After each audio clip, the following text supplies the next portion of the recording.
Hello, നമസ്കാരം. Anson കുറുമ്പതിരത്ത്.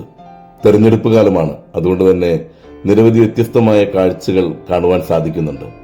Social മീഡിയയിൽ കഴിഞ്ഞ ദിവസം കണ്ട വളരെ വ്യത്യസ്തമായ നന്മയുള്ള ഒരു പ്രസംഗം കേട്ടു. അതിൽ സ്ഥാനാർത്ഥി പറയുന്ന ഒരു കാര്യമുണ്ട്. എന്റെ എതിർ സ്ഥാനാർത്ഥി എന്റെ തൊട്ടപ്പുറത്തുള്ള വീട്ടിലെ ആളാണ്.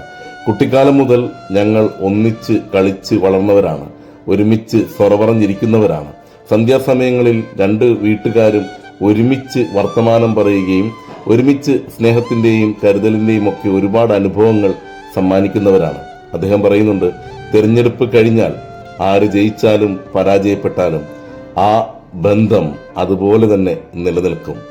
അദ്ദേഹം അണികളോട് കൂട്ടിച്ചേർക്കുന്ന ഒരു വാചകമുണ്ട്, വാക്കുകൾ കൊണ്ട് ആരെയും ദ്രോഹിക്കരുത്, ബന്ധങ്ങളിൽ അകലം വീഴരുത്. തെരഞ്ഞെടുപ്പ് വരും പോകും, പക്ഷേ ബന്ധങ്ങൾ അത് അങ്ങനെ തന്നെ നിലനിൽക്കണം. സ്നേഹത്തിന്റെ, സൗഹൃദത്തിന്റെ ഒക്കെ ബന്ധങ്ങൾ അത് അതുപോലെ തന്നെ നിലനിൽക്കണം. അതിനിടയിൽ രാഷ്ട്രീയപരമായ യാതൊരുവിധ സ്വാധീനവും ഉണ്ടാകാൻ പാടില്ല.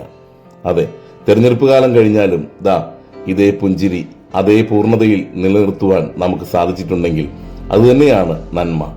അതെ, ബന്ധങ്ങൾ അതിന്റെ പൂർണ്ണതയിൽ നിലനിൽക്കട്ടെ. നേരുന്നു ശുഭദിനം.